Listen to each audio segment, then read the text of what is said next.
Hope you doing well. So आज हम बात करेंगे डेबिट कार्ड की। एचबीएल का डेबिट कार्ड जो कि मुझे तकरीबन 5-6 दिन प्रोसेस के बाद जो मुझे रिसीव हुआ है आज, तो मैंने सोचा आप लोगों के साथ इसको शेयर करूं और आप लोगों को बताऊं कि इसका क्या प्रोसीजर होता है, ये कैसे अप्लाई करते हैं, और ये जो न्यू कमर होते हैं जो फर्स्ट अटैम्प्ट में अप्लाई करते हैं उनको बताऊँगा, और जो इसके इंटरनेशनल यूज़ है या नेशनल यूज़ है और ये भी मैं आपको बताऊँगा। और सेकंड जो चीज़ है, मेन इंपॉर्टेंट थिंग जो है वो ये है कि हम इसको एक्टिवेट करना आपको सिखाएंगे। कुछ 2 स्टेप्स हैं इसके। वैसे एक तो आप अगर बैंक में एटीएम में जाके एक्टिवेट कर सकती हैं, और जो दूसरा स्टेप है वो अगर आप घर में भी एचबीएल अकाउंट एप्लीकेशन डाउनलोड करके वहाँ पर भी आप कर सकते हैं। तो चलें बिना टाइम वेस्ट किए स्टार्ट करते हैं। तो अगर चलें स्टार्ट करते हैं और देखते हैं हमें इसमें क्या क्या चीज़ें प्रोवाइड की गई हैं और क्या इंस्ट्रक्शन है इनकी।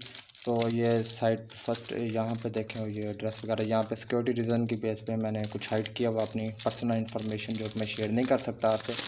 तो ये ऐसे इसका टीसीएस होता है, ये आपको घर में रिसीव हो जाता है। अदरवाइज़ बैंक में भी आपके जो होम सिटी जो होती है वहाँ पे आपको रिसीव हो सकता है। तो यहाँ पर ये जो उन्होंने रिटर्न कार्ड की कुछ दिया हुआ है, यहाँ पे फर्स्ट अटैम्प्ट, सेकंड और थर्ड अटैम्प्ट, और यहाँ पे डेट और रीज़न आपने बताने होते हैं कि क्या इसके रीज़न है, और उसके बिहाफ पे आपको ये हो सकता है कि अगर आप फर्स्ट अटैम्प्ट है तो आपको हो जाता है, जब सेकंड करेंगे तो उसका अलग से बताना पड़ेगा। तो सबसे पहले ये जो है कार्ड है, यहाँ पे सबसे पहले कार्ड। तो गाइस इसमें और ये जो उन्होंने अपनी बैंक की इन्फॉर्मेशन दी हुई है, और ये उसके कुछ हैं फॉर्मेलिटीज़ हैं जो आप अगर रीड करना चाहें तो ये कर सकते हैं, और वैसे ही टाइम वेस्ट है अगर आप ज़रूरत नहीं इनको करने की। ये और ये दूसरा ये मिल जाता है आपको, ये उन्होंने बताया हुआ यहाँ पे। ये आप अगर देख लें एक बार ज़रूर इसको देखें, ये कैसे आपने लॉगिन करना है एचबीएल अकाउंट ओपन करके, उस पर कैसे आपने एक अपना डेबिट कार्ड को एक्टिवेट करना है। और यहाँ से भी कर सकते हैं, एटीएम से भी जाकर कर सकते हैं, यहाँ पे डिपेंड आप कैसे करना चाहें।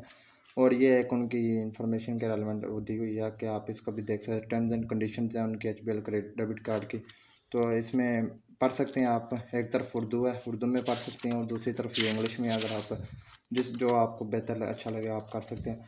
और बिना टाइम वेस्ट के आपको अब हम दिखाते हैं कि डेबिट कार्ड की लुक कैसे होता है। यहाँ पे आपको आपकी इन्फॉर्मेशन होगी, आपका नेम और आपका आईबीएम नंबर, और नीचे आपका एड्रेस वगैरह होगा, और ये इसमें कार्ड होता है, यहाँ पे ये लगा होता है कार्ड, और ये उसका इंटरफेस होता है डेबिट कार्ड का। तो ये तकरीबन 5-6 दिन प्रोसेस के बाद आपका मिल जाता है। यहाँ पे ये उन्होंने बताया for card activating SMS DC with last 4 digit of your debit card. आपने अपने डेबिट कार्ड के जो 4 डिजिट हैं लास्ट वाले वो यूज़ करने हैं। एचबीएल रजिस्ट्रेशन मोबाइल नंबर और log in to HBL mobile application, और मोबाइल एप्लीकेशन भी आपने करना है। तो अब हम इसको मैं आपको बताऊंगा कि आप एचबीएल मोबाइल एप्लीकेशन पे इसको एक्टिवेट कैसे कर सकते हैं, वो मैं आपको अब बताऊंगा नेक्स्ट वीडियो में। तो अगर चैनल पे नहीं हो तो गाइस चैनल को सब्सक्राइब करें, बेल आइकन को लाजमी प्रेस करें। Thank you.